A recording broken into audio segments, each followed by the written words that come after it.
Hello, everybody, and welcome to the Digitally Uploaded podcast, the companion podcast to digitallydownloaded.net.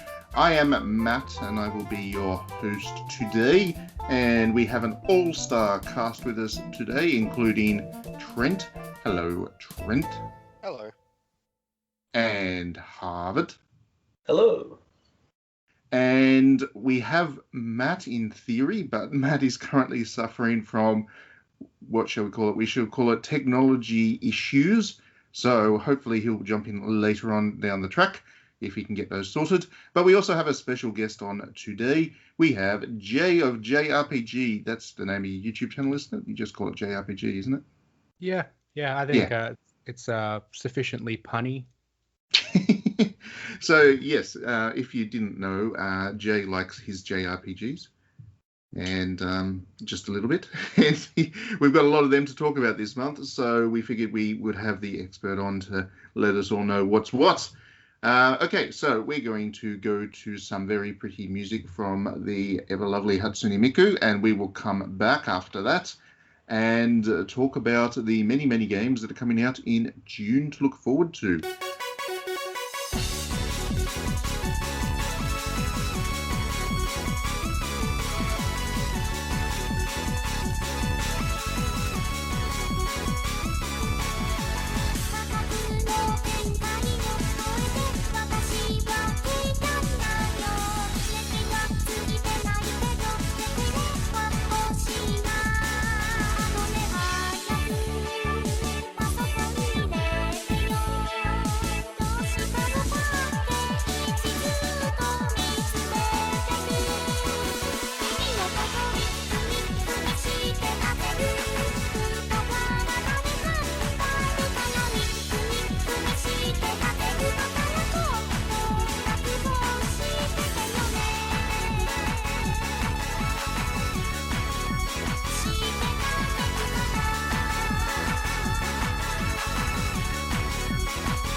Welcome back, everybody. Okay, so like I said, there is a lot of stuff coming out next month. A massive lot, a huge amount.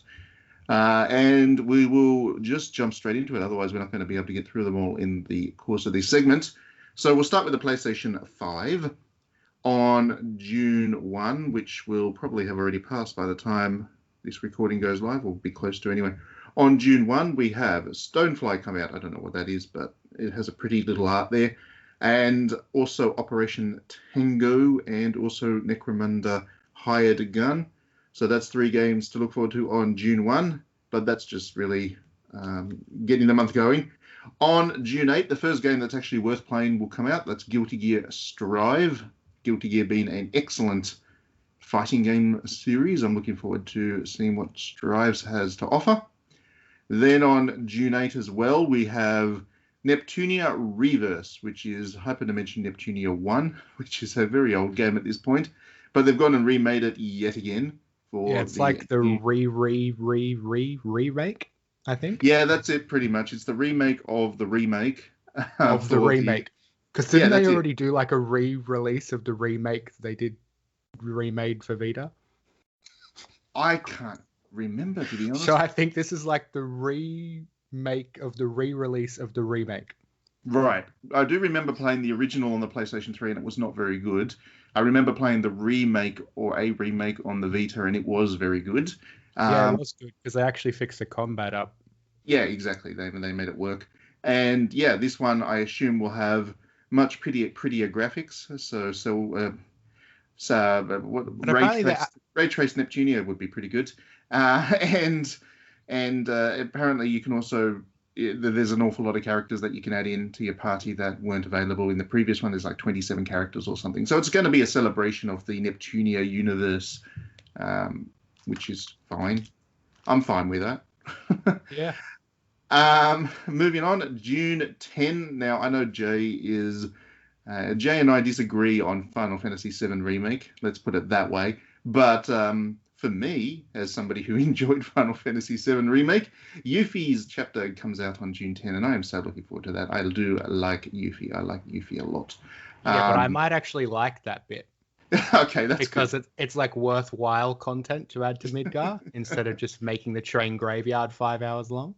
Yeah, there you go. See, we disagree on Final Fantasy VII Remake a little bit, but Yuffie is great. It's such a pretty character model. Anyway, moving on. Ratchet & Clank Rift Apart comes out on June 11. Yeah, that's Sony's thing for this month. I'm sure it'll be fine. I think people are looking forward to it anyway. So there's that. Then we don't have too much on for the middle part of June for the PlayStation 5 anyway. June 22nd is the next big thing, Dungeons & Dragons Dark Alliance. Now I have big concerns with that one, but if it is good, then it could be very, very good. It is featuring one of my favorite Dungeons & Dragons characters in Drizzt Do'Urden, and yeah, I'm hoping it's good. I'm not holding my breath, but I'll give it a go anyway. Who's developing that? It's some studio that I can't remember the names of them, but Wizards of the Coast is in the company that owns the pen and paper JRPG. Bought this studio to make Dungeons and Dragons games, and this is their first one. Yeah. Right. Yeah. But yeah, I have my concerns with it, but who knows? It might turn out to be good. I'm certainly open to that, and if it is, then great. I'll be very happy indeed. On June 25, Scarlet Nexus comes out, which I know you've played a little bit of, Jay. You previewed it, and it's good. It's so good. I can't wait. I haven't stopped thinking about it. There you go. I missed. Unfortunately, I wasn't available to get the preview done, but I am looking forward to playing it anyway. Bandai Namco knows how to make their JRPGs, and that one does look good. And then at the end of the month, Western RPG, which is actually very worthwhile. It's called Greedfall. That was released on the PlayStation 4. There's a PlayStation 5 edition coming out on June 30th. And you should definitely look forward to that one, if you ask me, because that was very B-grade. It is by Spiders, which specializes in making B-grade RPGs. But it was very smart, and it was it's a very good game. So, yeah. It's one of the few games that both Matt and Adeline like at the same time. Yeah, it was one of those rare games that Alan, who's not here with us this week, unfortunately, to talk it up.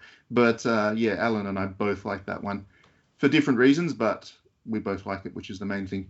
And I played it, which is also good. Oh, you did? Yes, that's right. right. And I reviewed it, didn't I? Yeah, you did review it, and you actually recommended it to me, and I was like, yeah, I don't have the time. But then I picked it up on a whim much later on, and I was like, yeah, this is great. RT for me. I don't understand any of this. This is a Matt game. Matt, play this game. And you're like, do I have to? Yeah, that was one that you did recommend to me, Trent. Over on the PlayStation 4, there's quite a lot of other stuff. So Virtua Fighter 5 Ultimate Showdown comes out. That's Virtua Fighter's back, which is nice. And the Yakuza studio is actually the one developing it, which will work, I think. They know how to make combat work. Your Virtua Fighter's in like every Yakuza game, isn't it? Yeah, but this is actually, they've actually... Yeah, like proper. Yeah, so I'm looking forward to seeing how that works, but I'm certainly glad that Virtua Fighter's back. Astalon Tears of the Earth. Why do I know that name? That comes out on June 3 anyway. I feel like I know it for a reason, and that's why it's sticking out to me on this list. If you like your cycling, Tour de France comes out on June 3, which is one of those weird series that I actually really look forward to every year since playing one. I don't know why I get hooked on those, but I do. So, yeah, that comes out this month. What else we got? We're moving through an awful lot of stuff that I just don't want to talk about. Chivalry 2 comes out on June 8 if you like your multiplayer sword 'em ups. Here's one that's worth talking about. Ninja Gaiden Master Collection comes out on June 10. That being Ninja Gaiden 1, 2, and 3. You can enjoy them all in one pack. That's a lot of bloodletting. A lot of bloodletting in one box. Those are the Sigma games, right? Yes. The yes. 3D ones. Yes, so they were these are the remakes for the Vita that have been polished up for the kind of modern console. And actually, they were released on the PlayStation 3 too, weren't they? I think they all were. So yeah, they're good games. They're tough. You're gonna have to work to get through them all, but they're good. June 22 brings the Olympic Games Tokyo 2020, which it released like 2 years ago in Japan. They preempted the Olympics over there, and then things happened, and the Olympics didn't happen. But the Olympic Games game is actually coming out, and for whatever reason, they haven't retitled it to 2021. So was it officially called 2021 as the Olympics in general, or is it still the 2020 Games in Japan in 2020? I have no idea, but I'm pretty sure it stays as 2020. They did that with the Tales of Festival as well, because the 2020 Tales of Festival, which still had all the 2020 branding, happened in like February this year. Yeah, and I think that's the thing. They've paid for all that branding. They're not going to go and rebrand it all with it to add an extra one to it. So, yeah. Anyway, when you play it, remember that the Olympic Games are actually on this year, not last. Legend of Mana Remastered comes out on June 24. That'll be fun. I like Legend of Mana. It looks cute. The graphics in this remaster look very lovely. So there you go. If you like your action JRPGs, then you can look forward to that. Scarlet Nexus also comes out on PlayStation 4 if you haven't upgraded your console or haven't been able to because PlayStation 5s don't exist. And then we've got some game. Here's a name that's going to tongue twist me. The Dungeon of Nahulbuk. The Amulet of Chaos. I think that's going to be an RPG, a Western one. And it comes out on June 29. And that's it for the PlayStation 4. Moving on to the Nintendo Switch. This is a lot. All right, so on June 2, today's menu for the Amiga family. Now, I am so looking forward to this. This is the video game tie-in to the anime spin-off of Fate. And rather than being all about, superheroes from history killing one another, as in Fate, this one's just about cooking. It's a very lovely, very charming, very beautiful anime. It's a lot of fun. And I'm really looking forward to the video game. It's going to be good. As a Fate fan,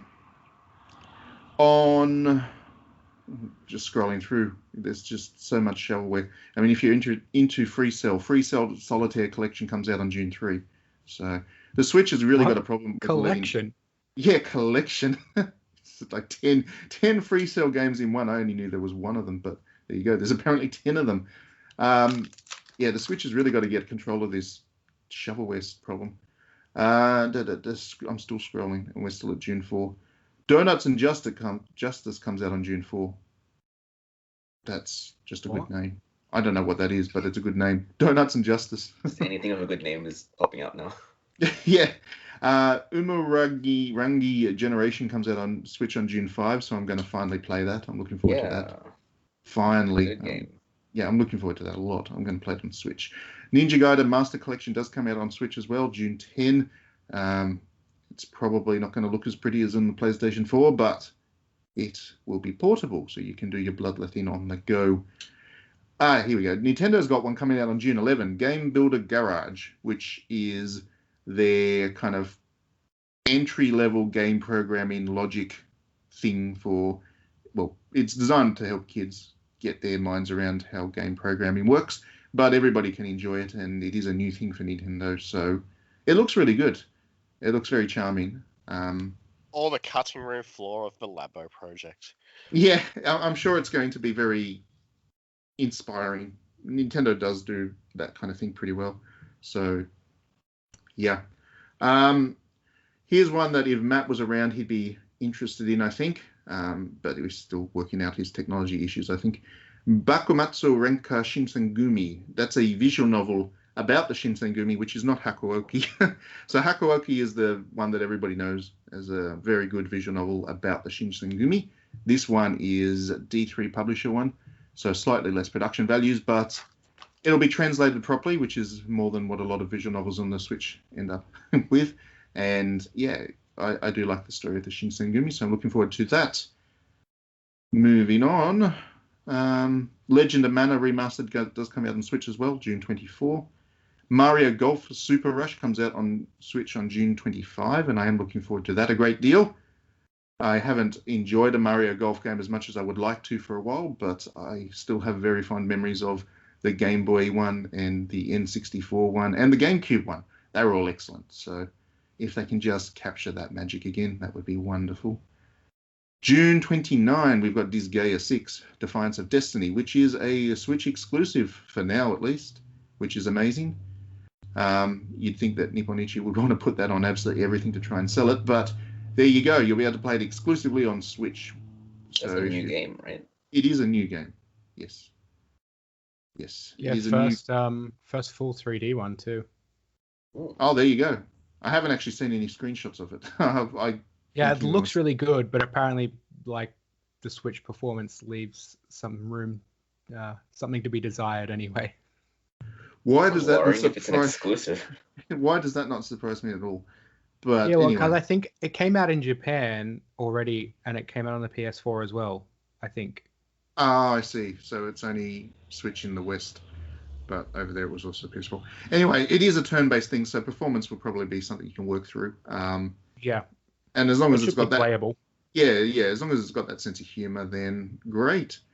And that's basically it. I probably missed some stuff, but I'm bored reading off this list. I think for us, technically, like Oceania World's End Club comes out on June 4th, but it's out now already. Oh, yeah. Everyone else. Yeah, that's true. I have got a copy of that I'm playing through for review now. So, yeah, that does come out a little bit later for us. But anyway, moving to the picks of the month, we'll start with you, Jay. Let me guess, Scarlet Nexus is your pick Scarlet of the month? Nexus. Yeah, of course. There's no other choice. Like, people can have their Ratchet and Clanks and everything else, but Scarlet Nexus blew me away. At the preview, I just couldn't believe it. And looking into it more, the director is Kenji Anabuki, who's worked on Tales since Symphonia. He was the battle designer for Tales of Exilia and the director of Exilia 2, and now he's doing Scarlet Nexus. It's amazing. Cool. Yep. Well, like I said, I unfortunately I missed playing it, but I'm looking forward to it. The demo is up now on PlayStation and Xbox. Oh, cool. All right. Trent, you get to pick one. You know what? I'm going to probably go and play Scarlet Nexus 2. I remember that being good when it was reviewed. Or I could be boring and I could end up playing like one of the many other games. Yes, there are very many other games. This is a tough month to pick one. Harvard. I'm really in the mood for shovelware this month. I don't know why.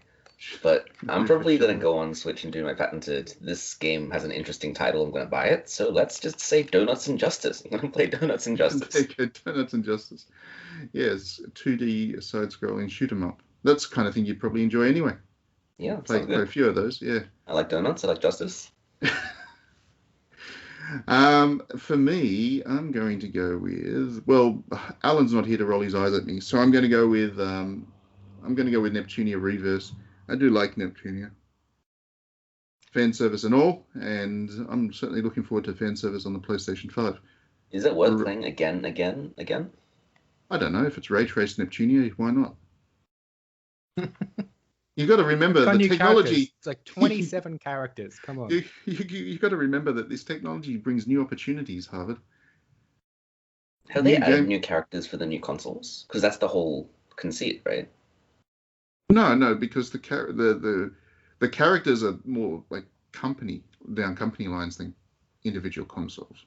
Oh. It's not like the Neptunia is like a PlayStation 3. She's just PlayStation. I mean, she's not PlayStation. That would be Noir. Yeah, it's not like the what's her name? Vert. Vert's not the original model Xbox. She's just Xbox in general. I didn't figure that. Well, you obviously haven't played enough of these. You have a job to do now. You're going to have to go and get your fan service on and play all of these Neptunia games to admire them for the art. doesn't give me as much excitement as Donuts and Justice. All right. And on that note, let's go to some music. What are we going to listen to? Let's listen to something from, well, I was going to say Neptunia, but that music's terrible to listen to. I mean, I love those games, but let's be honest, you're not going to go out and buy the CDs for them. The Ninja Gaiden it's not their sequence strong suit. Yeah, that's right. The music's not exactly their strong suit. It works in the context of the ridiculousness of the games, but yeah, outside of it, it's not. Let's go with Final Fantasy VII Remake music, because that was good music, and Yuffie's coming out, so we'll go with that. Yeah, have you heard that battle theme? It's like death metal. Like that's like one thing. I think that's like one special kind of scene. Yeah, like one fight where you're like attacking. Yeah. Because it has all kinds of other stuff. It's got like this J-pop, light bubbly idol music for another section, which is pretty cool. I love it. So yeah, I think the Yuffie thing's going to have an awful lot of really interesting music. So yes, Final Fantasy VII Remake. We're going to go with the music that was played, if I can find it. We'll go with the music that was played during that dance scene in the game. That's awesome.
Welcome back, everybody. Right, so now that we've finished going through the games of next month, let's talk about stuff that's interesting. So last week, as we record this, there were a lot of announcements made, and one of the big announcements was the Dragon Quest stuff. There's a lot of Dragon Quest things happening. Square Enix decided to really showcase what was coming up for that series.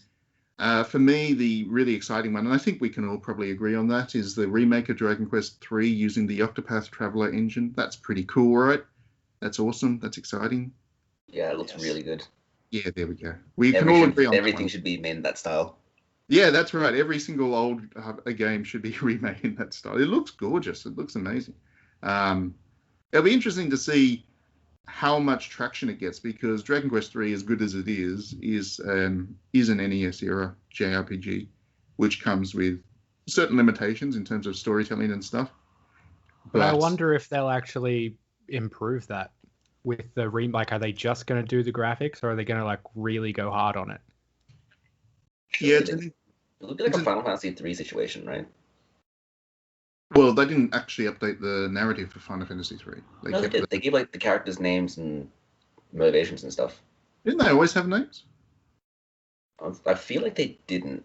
Final Fantasy III was the Onion Knight game, and then on the DS they made it 3D and gave everyone characters. Did they? Yeah. The original, they didn't have names. They were just same as Final Fantasy 1. You just choose your job and go for it. I should mention Matt's back. Matt's mic is not the clearest this week, but we can hear him good and clear enough anyway. But yeah, he's managed to make something work. So thanks for joining us, Matt. You're welcome. Dragon Quest 3 is very good, and I think it's underrated as far as Dragon Quest games go.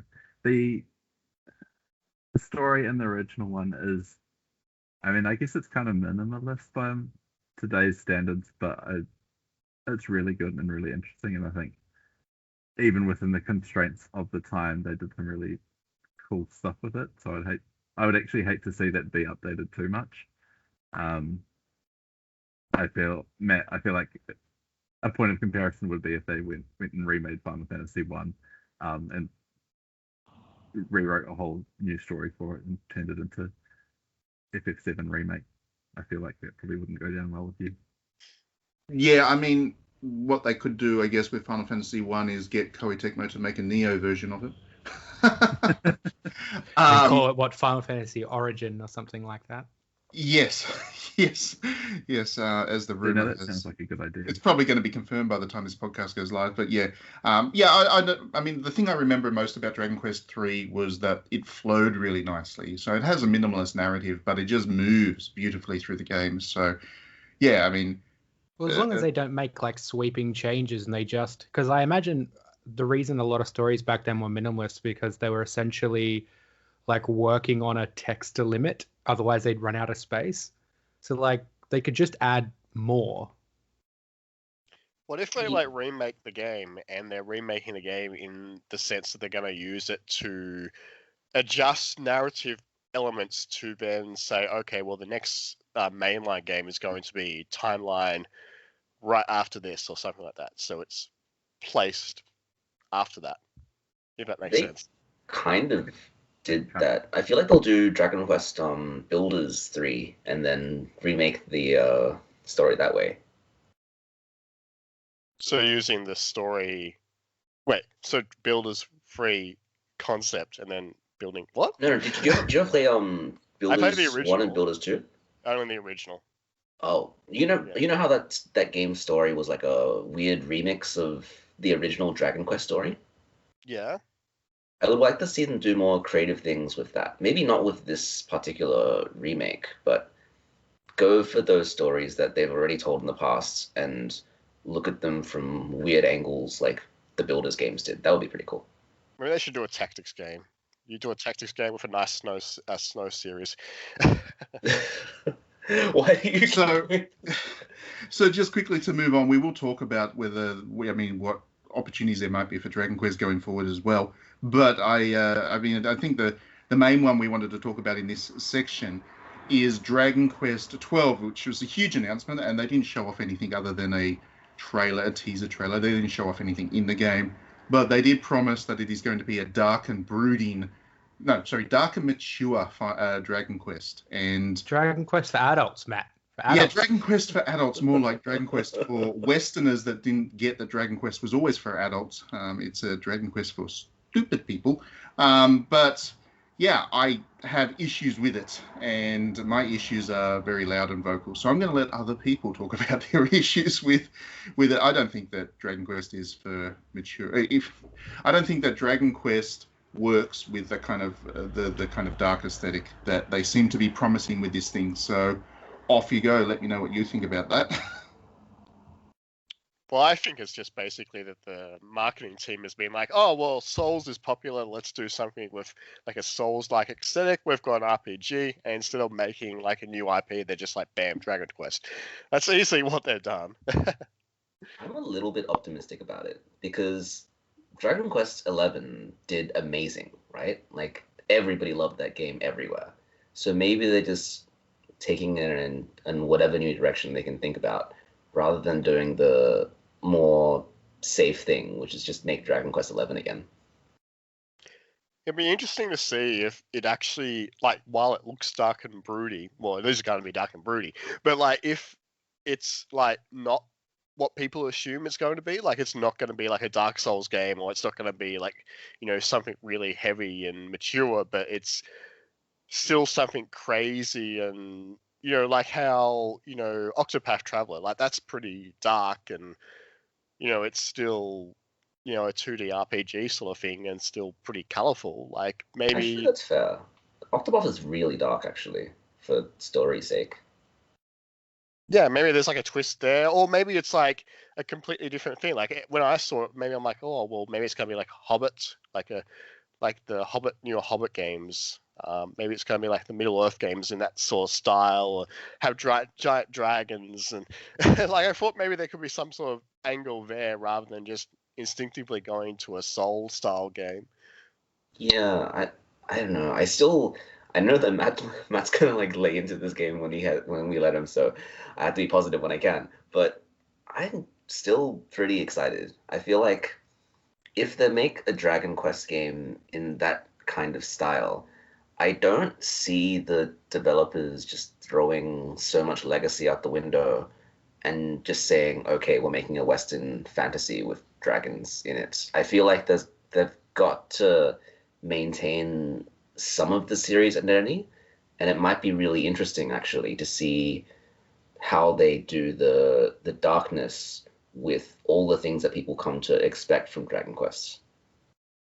Yeah, I mean that's the train of thought that I'm on, is that it's mostly not going to be what everybody's worst first thought is. Like, you know, like a Dragon Quest for adults, and everyone's like, oh god, it's going to be like, I don't know, it's just going to be some garbage Western RPG with like R-rated, and everyone's going to be swearing constantly. But then it's just going to come up, and it's just going to basically be like Dragon Ball Z. Current Dragon Quest is like Dragon Ball, and I bet this new one's going to be like Dragon Ball Z. So it's for like 14-year-olds instead of 12-year-olds. Like, I'm just going to laugh when the first thing they show off, and it's just like, it's pure Dragon Quest, but just like just a little bit edgier. Yeah. To be honest, though, the idea of a Dragon Quest game, but everyone's swearing at each other, is hilarious, and it will buy like all the any day. slimes, like just every time you run into an edit, like anything, it's like fuck. This time the tutorial battle will be a group of 3 slimes, but they all have scars over their eyes.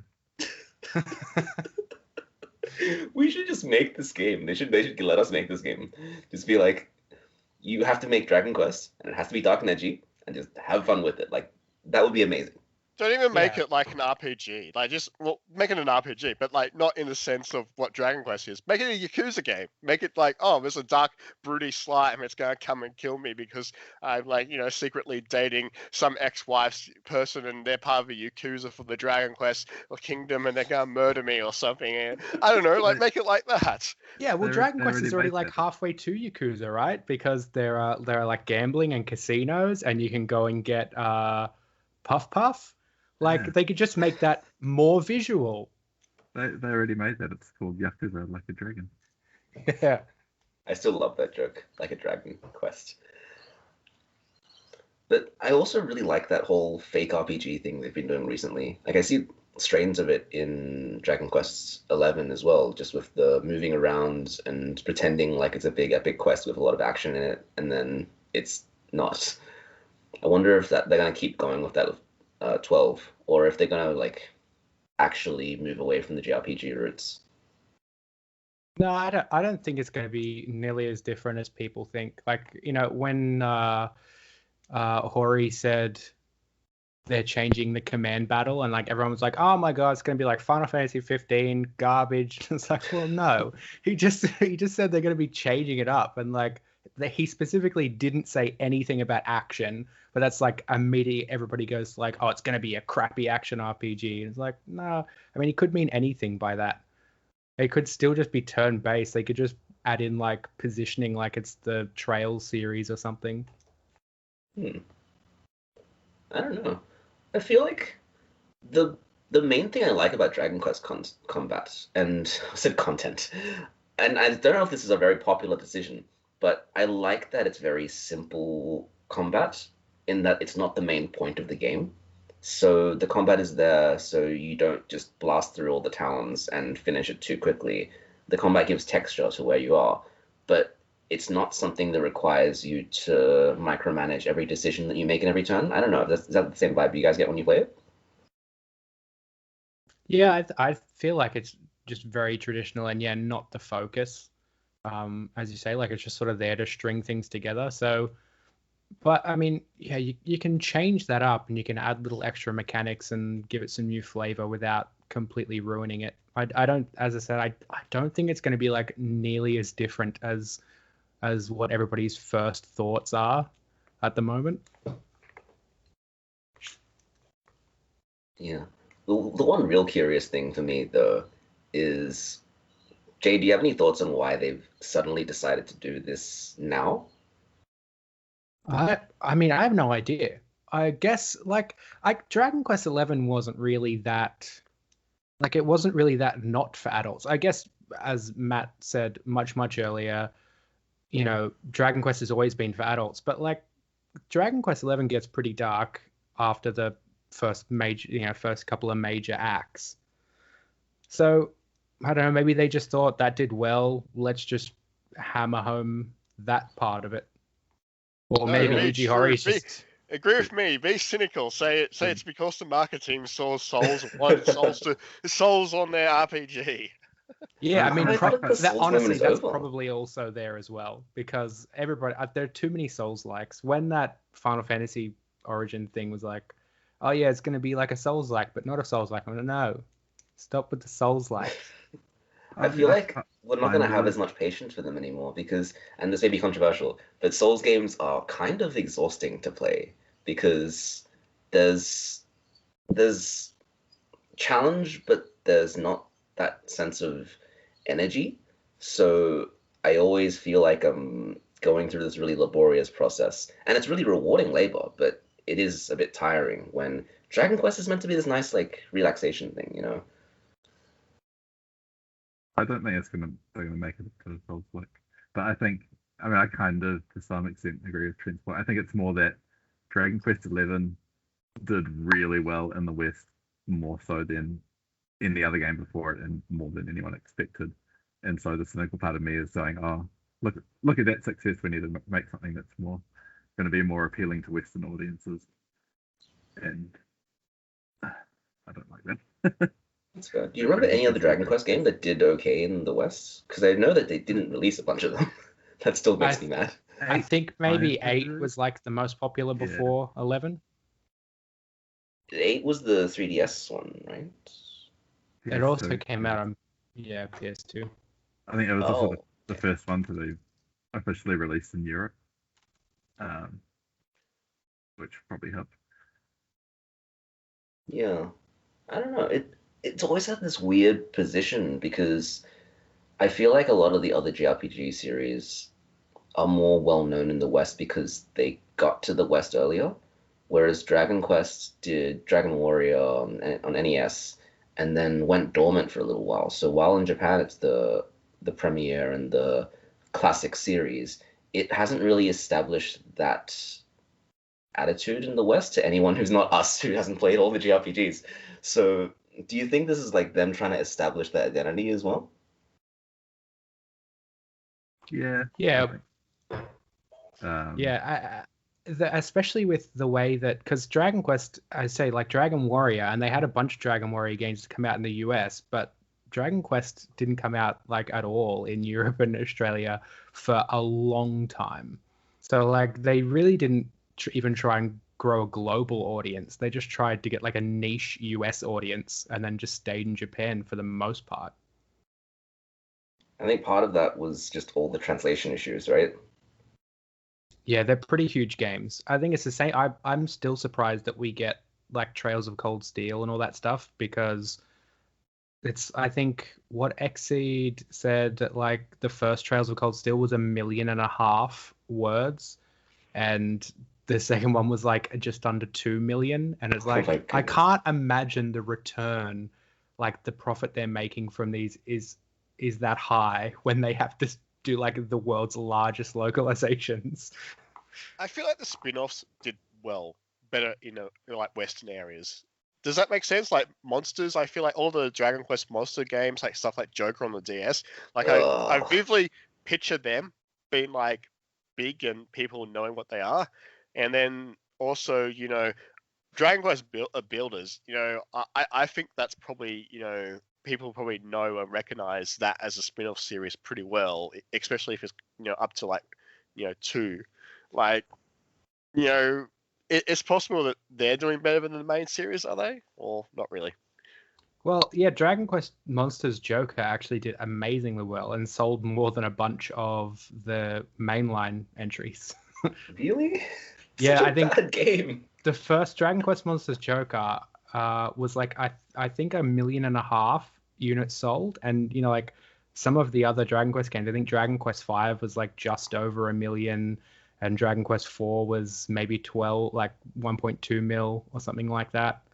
That bothers me, because Dragon Quest Joker was terrible. Such a bad game. Very bad game. Well, I mean, it's the cute characters plus Pokemon style play. That's always going to go down well. It's Always. Just to use your monsters and they go back to level 1, so grind them up to a good level again so you can fuse them again so they go back to level 1. Like, it's so much waste of time. Yeah, There but was 3 of them. They had to have sold well. They had to have worked well. it'd be nice if they actually did a Yeah, well, there we go. HD one, a new one. That'd be I good. got the sales figures, and they didn't disclose the sales for Joker 2 or Joker 3, but Joker 1 did sell 1.5 million units. There you go. The Pokemon effect makes everything sell. All right, so that's a good robust conversation. Nobody let me have my own words in there. That's all right. You don't want to hear my opinions about some of this Dragon Quest stuff. We'll go to a break. Yes, I rant on Twitter often enough. We'll go to a break and come back with something, another JRPG themed chat, I guess. We'll continue leveraging Jay's expertise in JRPGs. We'll have some Dragon Quest music. That makes sense, right? And yeah, we'll be back soon.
Welcome back, everybody. Okay, so by the time you're listening to this podcast, E3 is pretty damn close, and that is always a good time. I mean, the whole Dragon Quest thing last week was just Square Enix getting ahead of E3 and making their announcements before the big event starts. And they weren't the only ones. Sega was also out there making big announcements last week as well. Big There's announcements. Yeah, well, Sonic Colors. Now, Isn't there a plush toy? There's a plush toy. Come on, awesome. now, you hear Sonic Colors, but I'm thinking, Virtua Fighter. That was a pretty big announcement. You have to admit. Yeah, no, fair enough. But yeah, it is definitely hype season. We're going to hear about a whole lot of stuff. The rumor mill is already overworking. It hasn't been confirmed as we talk on this podcast, but we all know that Nintendo's going to do a Nintendo Switch thing, a Nintendo Switch Pro. I still think it should be called the Nintendo Switcheroo, but I don't think Nintendo of Australia is going to be able to get input into the name of it, but I do think Switcheroo would be an awesome name for it. Nintendo Switch. Super Nintendo Switch. Only if they make it kind of grey that fades to yellow as you use it. Because It's the new Super Nintendo Switch 64 Cube SP Advanced Light Eye. The light one's next year to replace the current one. Don't put it past Nintendo to actually call it that. Anyway, it should be pretty exciting. I mean, the rumors are that it'll be a 4K thing when docked, which would be good. Yeah, using NVIDIA DLSS. It should be good. I'm looking forward to it because I'm pretty sure that a lot of games, that you think, why isn't that coming to the Switch? And I'm pretty sure it's going to be like, as soon as they announce the Switch Pro, oh, hey, this game's coming to the Switch Pro. Yeah, I think what it is it's Nintendo bringing the Switch up to the minimum it needed to continue getting, ports and versions of the stuff going onto the other consoles. I still think it will be relatively modest compared to what the PlayStation 5 and Xbox can do, of course, but it will give the developers the ability to relatively easily optimize the game for a Switch release as well, which is what Nintendo needed to do, because you look at stuff like Scarlet Nexus, for example, that's just not going on the base model Switch. And like things like Tales of Arise. Tales of Arise is UE4, but it's just too much to handle on the regular Switch. So exactly. Yeah. So that's what the rumors have been for a while. Like, unless Nintendo's secretly doing something and going to reveal something drastic, the rumors have been for at least a year that it's going to be a minimum upgrade. 4K while docked, has the Surface-like stand, so it's like a improved stand over the little flicky thing which keeps falling off, especially if you have children and then you lose it and then you're dead inside. The same sort of style screen, it's only just minor improvement, but it's going to be an OLED. All of them are just minor improvements. OLED is not exactly a minor improvement. In terms of resolution, it's still a 720p. Yeah, it's still 720p. Yeah, but OLED is just, the screen quality is another level entirely. So all those lovely aesthetics that are much more important than polygon pushing, that's going to look much better on the Switch. So that's a good thing. I'm looking forward to whatever it is going to look like.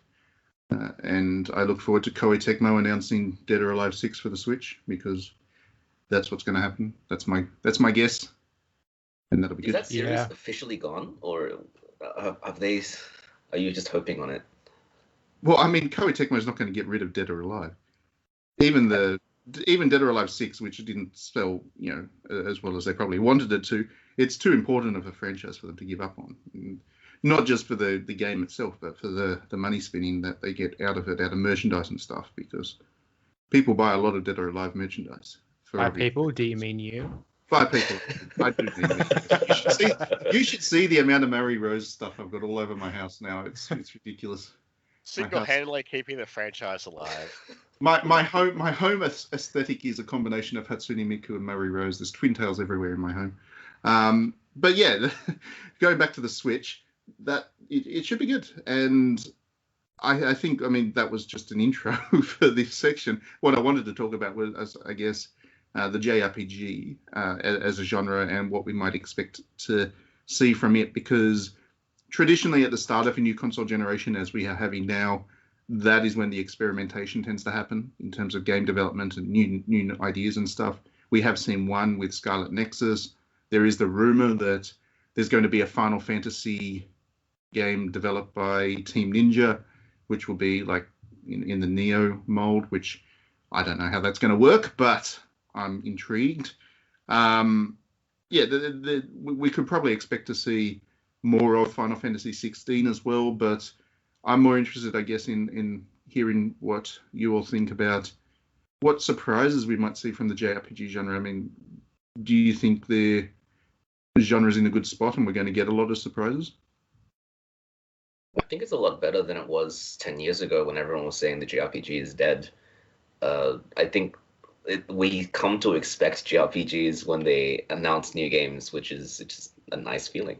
But I'm pretty excited for, I don't know if they'll show more of triangle strategy, but I'm excited for that idea of more complex and more intensive games now that people are more accustomed to that kind of design style.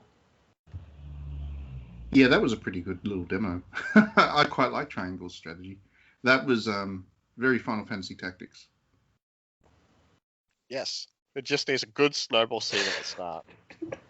Damn it. I opened the door to that one. Oh, I could have it in a forest. It could be like jungle theme. You know, they go out into the forest area and they like decide to throw giant mud balls at people Where's the instead. mute button? Where's the mute button? Where's the mute button before Trent starts? They could be those giant mud polished balls which are made. They could be making them and they could be throwing at each other, and it could be like a cute little, introduction that, everyone's been bullied, but they're like, defending each other with mud balls. It's gonna be great. I would like to see Tactics Advanced back as a remake somehow. Yeah, there's a lot of games that were really good from the Game Boy era that are gone. Square Enix ain't doing that. in the same engine as well, as Octopath. That'll be great. No, as far as I guarantee you, as far as Square Enix is concerned, the Tactics one that they're doing now, the Triangle one, Project Triangle, that's it. That's all they That's care gonna be the about. closest they get. Yeah, I think they have like an allergy or something to everything Final Fantasy that's good. Oh, here we go, dude. Final It's Fantasy just like- 16 looks awesome. Yeah, I know awesome. that looks awesome. Yeah, so like Final Fantasy 14 and 16, awesome. But it's like, I don't know what they've done to I can never remember his name. Final Fantasy 9's director. I think that Hiroyuki Ito. I think they've just got him locked away in a cupboard somewhere because, like, the dude has like this amazing track record, and they haven't had him do anything. And then they had like I think the Final Fantasy 9 and 12 dev interviews, and they were like, oh yeah, this week we're interviewing the music guys, and they had like a whole blog post, and it's like, oh, now the director Hiroyuki Ito, and he had one sentence. Like, what are you guys doing to this guy? Just imagining like a big poster on the wall with his face on it that says, do not let this man make a game. In fairness, I do think Final Fantasy is in a better place now. Oh, it's better than the I know you have your issues with Final Fantasy VII Remake, but I genuinely think that was exactly what they needed to do to take that game and remake it. And then Final Fantasy 16 looks like it's going to be a different thing, substantially different. They've got the right director for it. It's the Last Remnant guy. And they've got the right director, the right producer, the right composer. It's all there. It's going to be good. I'm excited for Final Fantasy 16 more than anything Final Fantasy in a long time. So I think very different to Final Fantasy 15. That game felt like the Hail Mary pass, right? That game felt like if it doesn't do well, this series is dead. No, Final Fantasy 15 was cobbled together out of a whole lot of stuff. It was a very troubled development project, obviously so, and you could see the way the DLC and all that stuff worked for it afterwards as well. It was a project they ended up pushing out because they'd spent too much on it to not release a product out of it. But it was clearly a troubled child for them. I think it had merits, and I actually like the idea of 4 dudes cruising around, the kind of road trip Final Fantasy. I like that idea. Final Fantasy Hangover. For me, all they needed to do was give Iris a chapter, and I would have been very happy. I like Iris. Yeah, I honestly didn't mind Final Fantasy 15 that much, as in to play. Like, I thought it was a decent... Like, I think I played it for around 90 hours. Like, I finished it. And I wouldn't play a game for that long if I hated it. But, like, the longer I sit on it, I'm like I hope that they don't just go down that path. It doesn't look like they are, but I'm like I really don't want this. I don't want this like realism and boring character designs and just I don't want that. It's Final Fantasy. Well, I Give mean, me the good thing is fucking fantasy. I mean, the good thing is that that's obviously not the case with Final Fantasy 16. They've gone back to a very, it looks like it's kind of swords and sorcery fantasy. Like it looks like they've gone right back to the earlier kind of era of Final Fantasy, which is great. Crystals are going to be back, like magic crystals and so, the big summons. It looks good. And that's why I think it works well with Final Fantasy VII Remake, because that one's a hyper-modern kind of Final Fantasy. So you get both tracks, and then there'll be people who are fans of one and not the other, and that's fine. And I think that Square Enix is comfortable with that these days, that not everybody's going to like every Final Fantasy, which is good. I'm hoping we get a Final Fantasy. That's how it always was, right? That's how it always should be, you know. It changed every single entry, but it was just like before we used to get an entry like once a year, and now we get an entry like once every 8 years. Yeah, exactly. So the hype behind them or the expectations behind them are much higher, and then the people who do get disappointed by what they get very disappointed indeed. But I think by having those kind of dual tracks of Final Fantasy VII being released in episodes and then Final Fantasy 16 in development, Final Fantasy 14 is kind of ongoing development as well, which is obviously very traditional Final Fantasy dressed up as an MMO. I think and if you count the side games, like Bravely Default is your SNES era. And that's the other thing. They've done a very good job of kind of making Final Fantasy games in everything but name. So Bravely Default is a Final Fantasy game in pretty much every way. Just it has a different name. So and then there's that triangle game in development, which is Final Fantasy Tactics in every way but name. So I think Square Enix has done a good job in terms of managing the JRPG genre as kind of the head developer or the head kind of company behind it, and I'm certainly looking forward to seeing what they come up with at E3. If it is just the Team Ninja Final Fantasy Neo game, then I'm on board with it. I'm still hoping for a Final Fantasy 13 collection. Put that on my Switch, please. That would be good.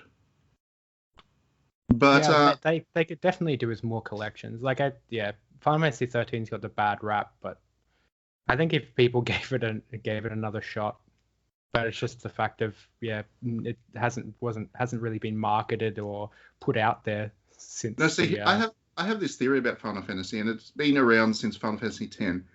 Every Final Fantasy game gets a better reputation over time since Final Fantasy X, because I remember Final Fantasy X was pretty loudly criticized when it came out.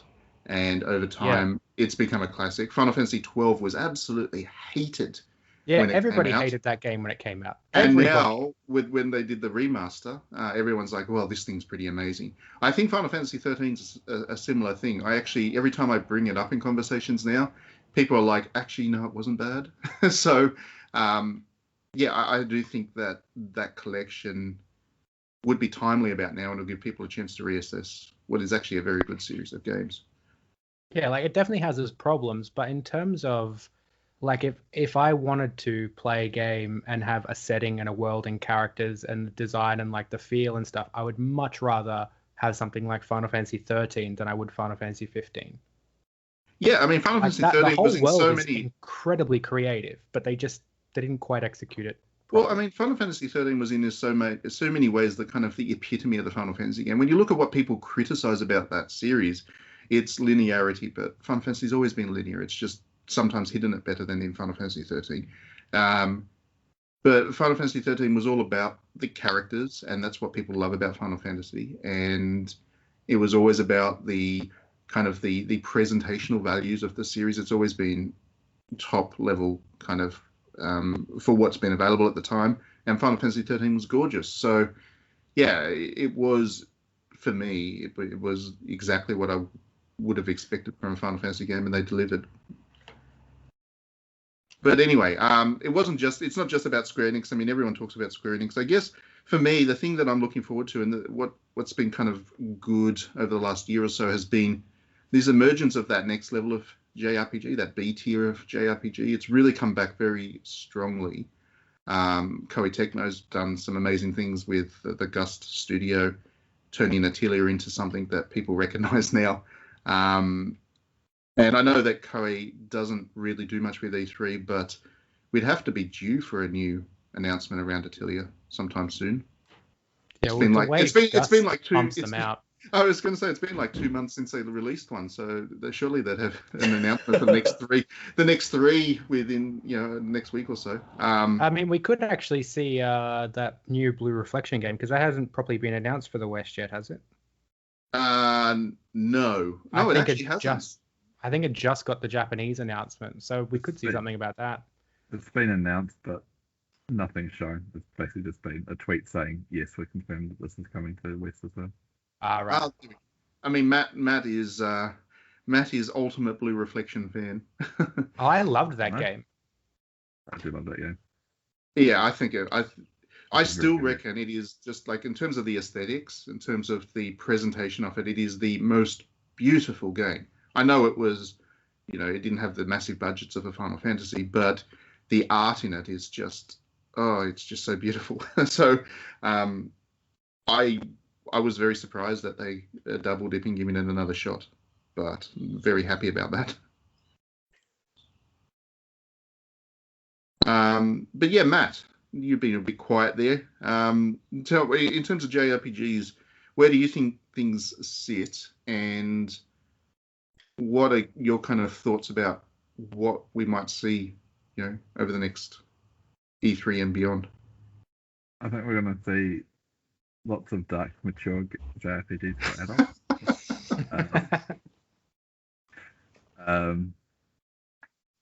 Yeah, I don't know. I think pretty much the same as what everyone else has already said. I feel like they're in a really good place now as far as both the really big budget Final Fantasy stuff, but also the space for smaller, more experimental games to come out and start doing really interesting things with the genre. And that's something I think and hope and think we're going to see a lot more of. Games like Blue Reflection that do interesting things and don't sell millions because they decided to do interesting things, but still, that's fine. The funny thing with Blue Reflection was, I mean, I know it had all kinds of trouble. It seems to have disappeared off the Australian store for some reason. I don't think you can even buy it here anymore. Really? Yeah, I think it's disappeared off the PlayStation Network or whatever. It got ended. I don't think it ever actually came out in Australia in the end. It did on Steam, but not the PlayStation version. Yeah, that would make sense because it's it was a really odd one. I know it went from MA to R rated. It got bumped up, and I think it probably deserved better for a couple of reasons. I think it would have sold better if people realized that it wasn't the thing that they were thinking of, because you look at the screenshots and whatever of Blue Reflection and you see the school uniforms and you just assume it's going to be that kind of game. But in reality, it was very limited in terms of its kind of fan service elements at all. And they were certainly backgrounded. And it was this really kind of lovely Persona-like magical girl thing, which was very uplifting and very positive in tone. And I think a lot of people missed out on something they would have enjoyed just on perceptions. Perhaps the screenshots they picked were the wrong ones. But yeah, maybe it'll get a second run.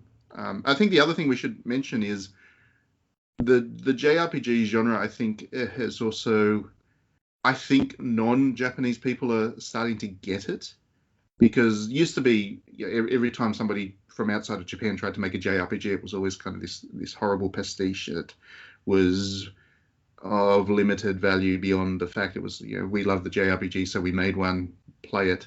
But you look at stuff like Criz Tales, which comes out in July, and that is a JRPG that is being developed by a Colombian team, and it is proudly Colombian. Like it is a very Colombian story about Colombian storytelling techniques, and we're going to get a very South American experience out of that.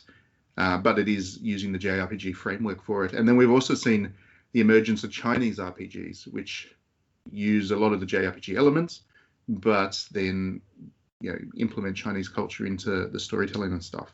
And I like to see that the JRPG mechanics, the structure of the genre, is now being used to tell stories from all around the world. I think that's a really neat thing, and I hope that continues to grow as well. Have we had an Australian one yet? We haven't, but I would love to see kind of an Aboriginal RPG, where they take the Dreams time and like the end boss is a bunyip, because the end boss would definitely be a bunyip. There would be so much to explore with an RPG with Aboriginal culture. It so would. much to explore. Yeah, it would absolutely. They've got the most vivid, kind of storytelling traditions, and it's obviously one of the oldest storytelling traditions as well. They've got like 50,000 years of storytelling to draw back on. So it would be amazing. You just got to get the right team together to make it. But yeah, I see that being a potential future for the JRPG, because the structure does lend itself to storytelling ultimately. And now I think people are starting to realize that the stories that you can tell aren't just the Western-friendly stories. You can tell stories from around the world, and that's okay.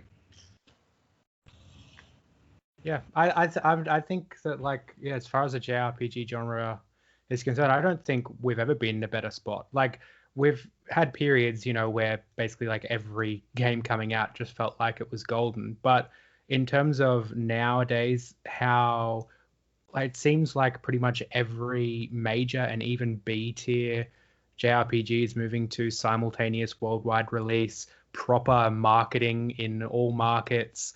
Like, that's really what's always held it back, is that JRPGs, I guess, were seen as too niche in the West to care about that much. Like, we'll release them for that niche audience, but we're not going to care if it comes 2 years later. We're not going to put the marketing budget behind it. And it just seems like that's being reversed. And now even companies are doing their own localizations instead of just palming like 40 projects off to NAS America. So yeah, I think we've never been in like a better position in terms of where JRPGs are. It's so true. I mean, there was a time where Nippon Ichi was they were localizing They were the everything. Helia series. It was like the Neptunia, series. They were certainly working hard back then. I mean, and they're still doing a lot. But yeah, it's, like Idea Factory took their own localization. They've started doing their own localizations, and same with Spike Chunsoft. And Sega's doing amazing with all their localizations. And so, yeah, I think the next we're just Judgment, being in a better is it? position. Or Yakuza is going to be a worldwide release everywhere. So that's pretty good, instead of like getting the Japanese one like 1 year and then like 2 years later we finally get it out here.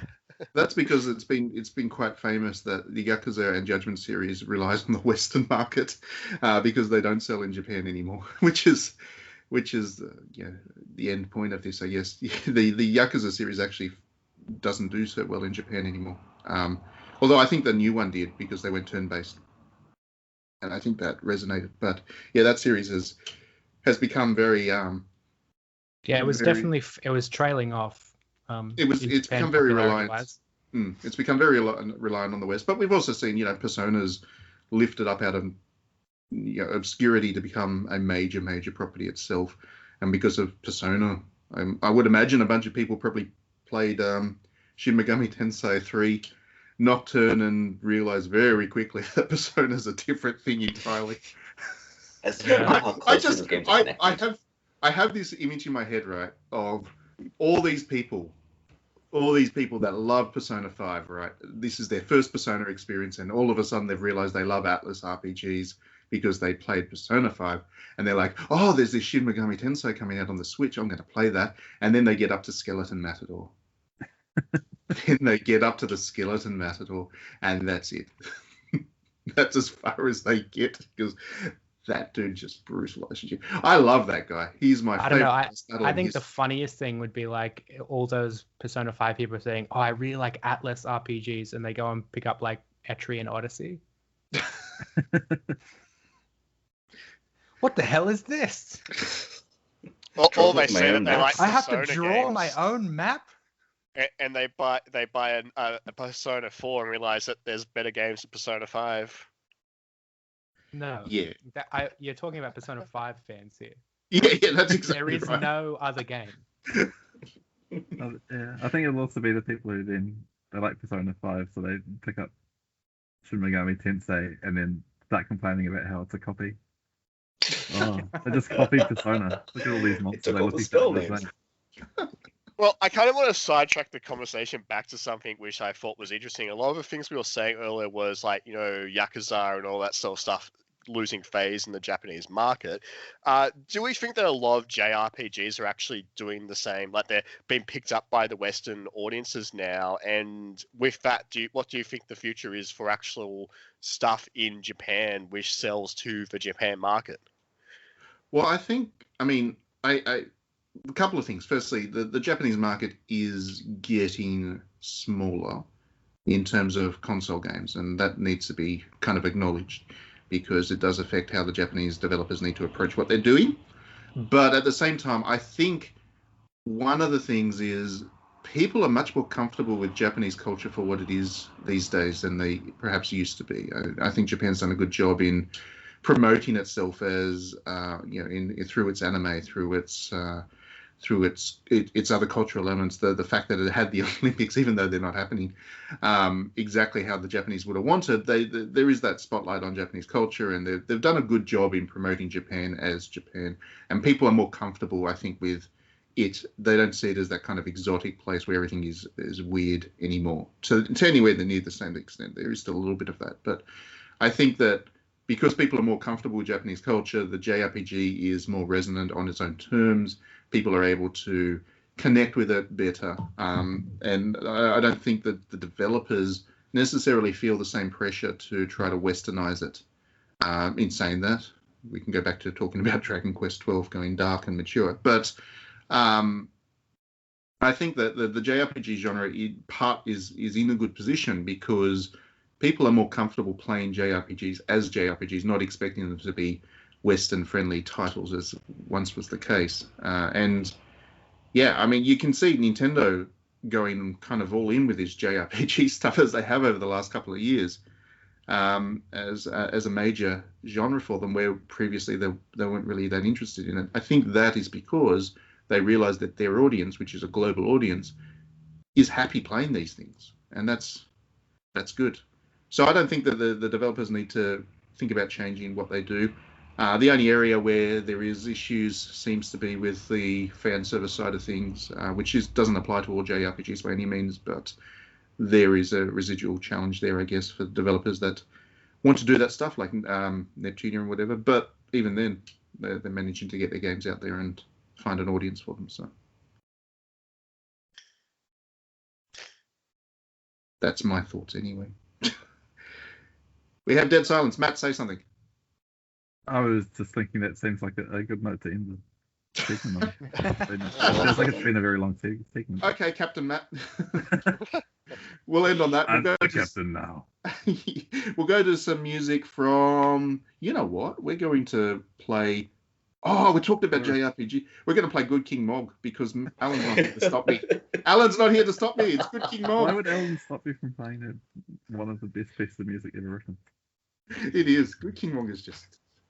I actually want to play Final Fantasy 14 again, but I just know if I do, I'm just going to go back and play Good King Mog over and over and over again. That's all I'm going to do.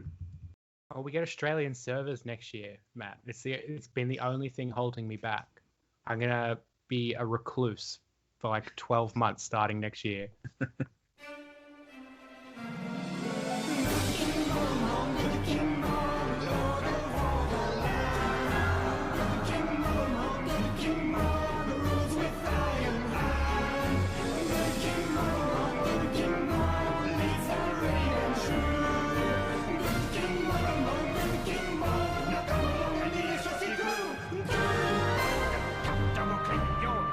Split your hands and ruffle your fluff.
And welcome back, everybody. Okay, so since we spent so long talking about JRPGs in the last section and the previous section, and we have Jay here, we're going to continue the continue the JRPG love-in. And for this final section, we're going to be quite brief.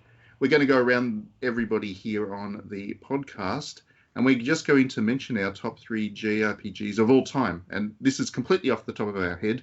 We haven't actually planned this session, so whatever my 3 games will be will probably change by the time I get off the call, and I'll have to go on Twitter to clarify that actually my favorite 3 JRPGs are completely different. But anyway, just off the top of our heads, let's start with Trent. I'm going to be nasty. Trent's had the least time to think about this, so he's going to be right on the spot. Trent, oh shit, Snowball Fight. Snowball Fight, yes, I awesome. already guessed what it's going to be. Damn it. Okay, tactics advanced, bam, done. All right, the next 2 games are. I really like my World Ends With You, so we're going to have that, and really excited for Neo, so that's going to be good. That's the second one. And let's go with, for the third one, Yakuza 0. Ooh, good choice. Those are very different games. They are very different. You got to be a bit concerned about Neo though, right? Because Neo doesn't look like anything like the previous one. I'm interested in terms of I think there's like a weird team-based like mechanic with how they're doing the games. I'm interested to see how they're gonna work that out. That seems interesting. Yeah. I mean, it certainly looks like an interesting game. It's just so different. So different. Hopefully it works. Well, maybe it's gonna be more, I don't know, approachable, because like, you know, the original is pretty. I don't know, that was very condensed and very, like, if this is a more, you know, wider scope and makes people interested in the series, maybe we'll see more games from it. Maybe there'll be more, you know, more 20 friends. Yeah, I mean, certainly it's nice to see that they're actually still doing it. I'm fascinated to see how it turns out. I guess we get some hands-on time with it soonish. So we'll let you know what we think of it. Matt, what about you? Top 3 JRPGs of all time. They really put us on the spot here. Yeah. I did. That's what I like to do. All right. I'm going to say Wild Arms 3. Near Replicant. And probably Near Automata as well, but let's go with something different. I think it would be a bit silly to put those 2. Final Fantasy VIII. Oh, there you go. According to science, the best Final Fantasy. It is, yes. I think you and I might be the only 2 with our flags perched on that hill there, Matt. I know. Yeah, that emphasis one on flags perched when he said Final Fantasy VIII, right, Matt? Yeah, Final Fantasy VIII was the real stuff. I love that game. I was so happy when they found some way to save it and put it on my Switch. To hack the PC version. Yeah. It might not be the ideal version, but it's still bloody. Because they just trashed every piece of code from it because Square Enix just didn't care about anything back then. But you know, it's still Selphie. She still likes her trains. She and Irvin are a good hot hookup, those 2. It's got a lot of the usual Final Fantasy stuff, but I love how kind of experimental and unorthodox it is in a lot of ways, especially with the storytelling and the way it approaches the kind of concepts of heroism and identity in a very unique way. That these are common themes in every JRPG, but nothing's ever done it quite like Final Fantasy VIII before or since. Yeah, I mean, I think for me personally, that was the first time Square Enix kind of tried to challenge that idea of, you know, determinism and everybody's just automatically, you know, the hero with their fate set in stone, because that has been such a tradition for Final Fantasy from 1 through to 7. It was everybody is doing the job of the crystals. You know, they were all preset to be heroes from the moment they were born. It was all fate and destiny and all that kind of stuff. And the series before Final Fantasy VIII just took that for granted and or was quite, you know, serious about it. You know, quite genuine about that kind of storyline. Final Fantasy VIII was the first one to challenge that, and I think that was why I was really drawn to it. It was a little bit. It was the first time Square Enix really tried something subversive with Final Fantasy, and yeah, it was good. It made everyone hate it, but I loved it. Yeah, it did. It made everyone hate it, but it was good. Because, the thing is, anytime you subvert things, you end up pissing a whole lot of people off who actually enjoyed what the thing was that you were subverting. So, yeah. I feel like the reputation of that game is getting a lot better, though, especially now that the internet exists and there's people who can explain how leveling works. It's a much more accessible game now than it was when it first came out.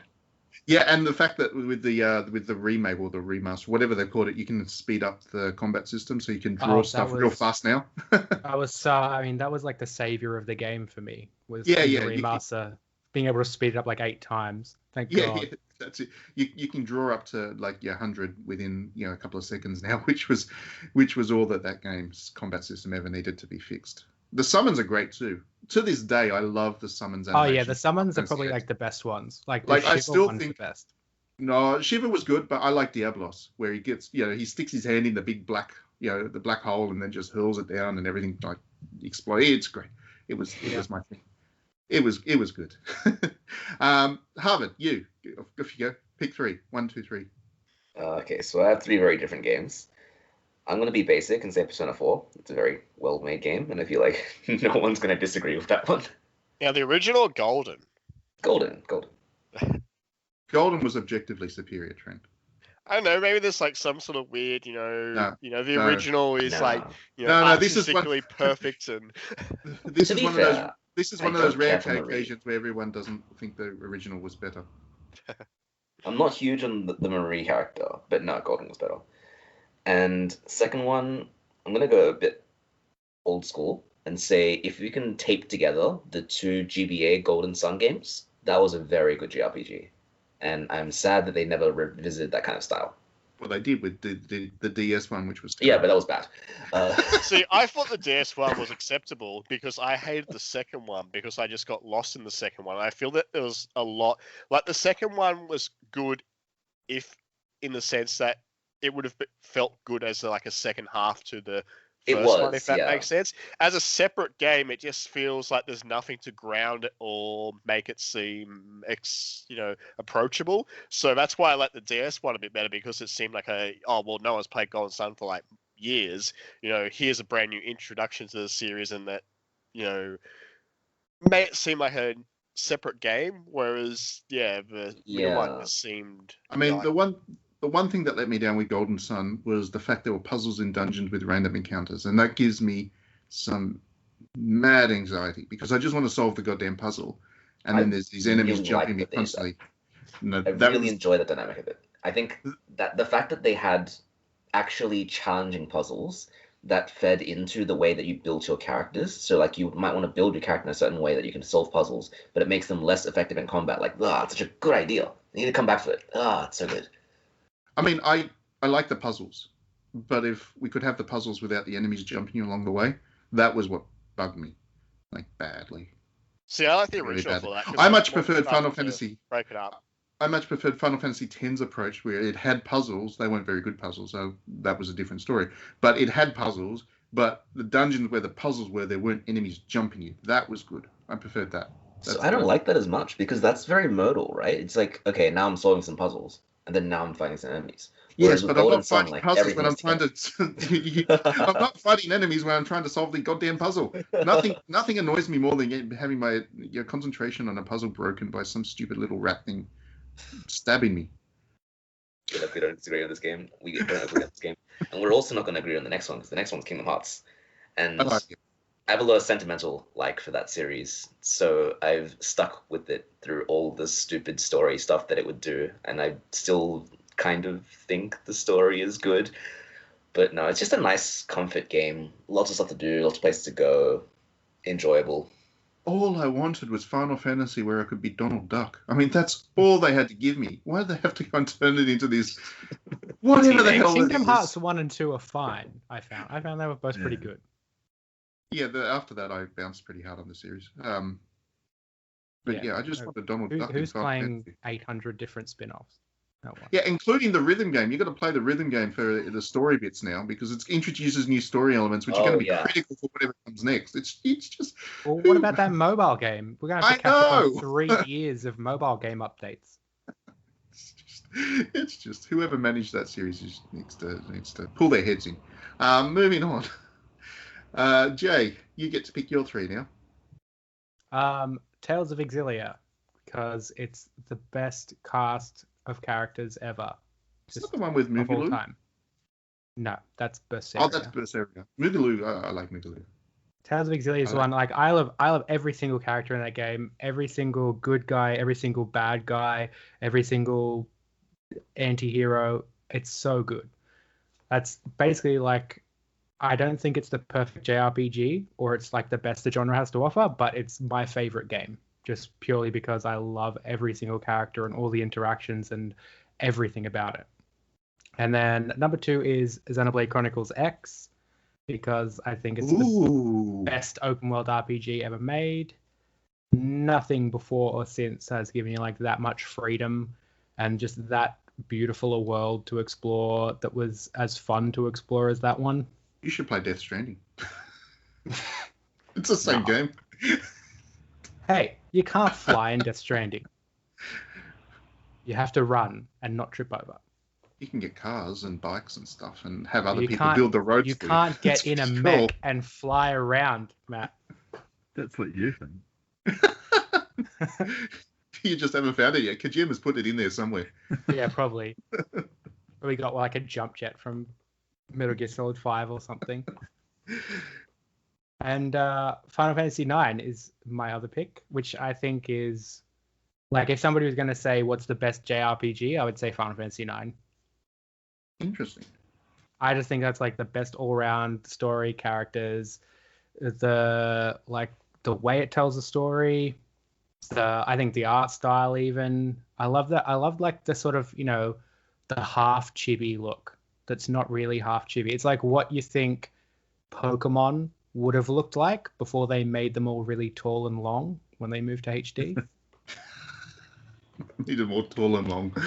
Well, haven't you? It's so weird. Did you guys play Little Town Hero? Yeah. When I saw Little Town Hero, I was like, this looks exactly what I thought Pokemon Red was going to look like in HD. And then I look at Pokemon, I'm like, I don't know what this looks like. But it doesn't look like Pokemon. So yeah, I think Final Fantasy 9 is just, I think that's my 3. Tales of Exilia, Xenoblade Chronicles X, and Final Fantasy 9. Cool. With like, a list of 40 honorable mentions. Yeah, that's it. That's while you've all been talking, I've been trying to sift through my honorable mentions to get to 3. That's why I've left me for last. But okay, so I'm going to say Blue Reflection is definitely 1 for me because, as I mentioned earlier, I think it is the most beautiful game. Like for me, I'm always a guy that's all about kind of aesthetics over technical brilliance, and if I can see the aesthetics, if I can see the idea behind it, I can mentally fill in the gaps. It's like reading a book, and I can set a nice image. I can visualize what they were aiming for, and Mel Kishida's art in Blue Reflection set the scene beautifully, and I was able to get right into the game. And I think it's beautiful, both in terms of its art and also its storytelling. It's so wholesome for a game that has a reputation of being fan service and wet t-shirts. It's just such a beautifully charming, innocent, wholesome game. Secondly, I'll echo Matt and say Nier. I'm surprised Matt said Nier over Nier Automata. I thought you were still more of an Automata man, Matt, given that was your introduction to the series. It's, to be honest, it's probably whichever one I've played more recently. That's yeah. I mean, I love them both probably equally. I mean, I'm a passionate fan of Nier, but Automata is excellent as well. But yeah, Nier is a special game to me. It's one of the. It doesn't have Kaine. That's right. Although I must say, I prefer Daddy Nier to Brother Nier. Daddy Nier was champ. Brother Nier's a bit of a dude. The only time that a cynical marketing changed to appeal to a Western audience has actually worked. Exactly. That's exactly right. That was the right man. And he was so ugly. That's the thing. Like, he was such an ugly dude, and that made him just that much more relatable and, kind of compelling as a character. You don't get that many kind of ugly dads.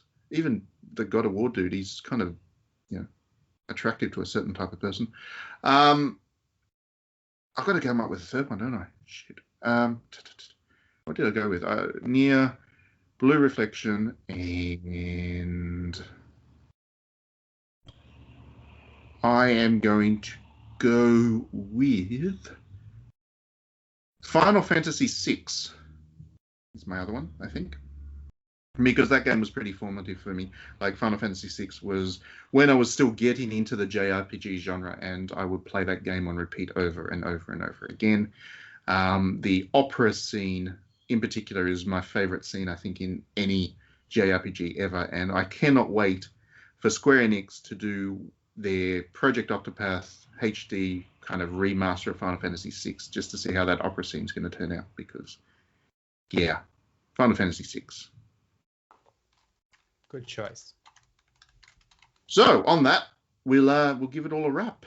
Thank you, everybody, for tuning in. Do let us know your thoughts on what your favorite JRPGs are. If you're tuning in, you can always get us all on social medias. We're around. Send us emails if you want, I guess. But yeah, we'll all see you next month. Have a great month. Enjoy E3, everybody. Hopefully, we all get all the announcements that we want, because we could all use a good E3 this year, I think. Thanks very much for being on, in particular, Jay. It was great to have you here, and yeah, I'm sure we'll be talking about JRPGs again soon enough. No problem. Thanks for having me. You need to pick some music to finish on. We'll go with Nier music. We'll go with song. No, let's go with the industrial one. What the heck is the name of that song? Isn't it just Factory? Factory. Yeah, the Factory song. Factory number 5, maybe. I think it's something really basic. The track. Yeah. That song. It's a really good beat. That one. I love that song. So we'll go with that one. All right, everybody. We'll see you next time.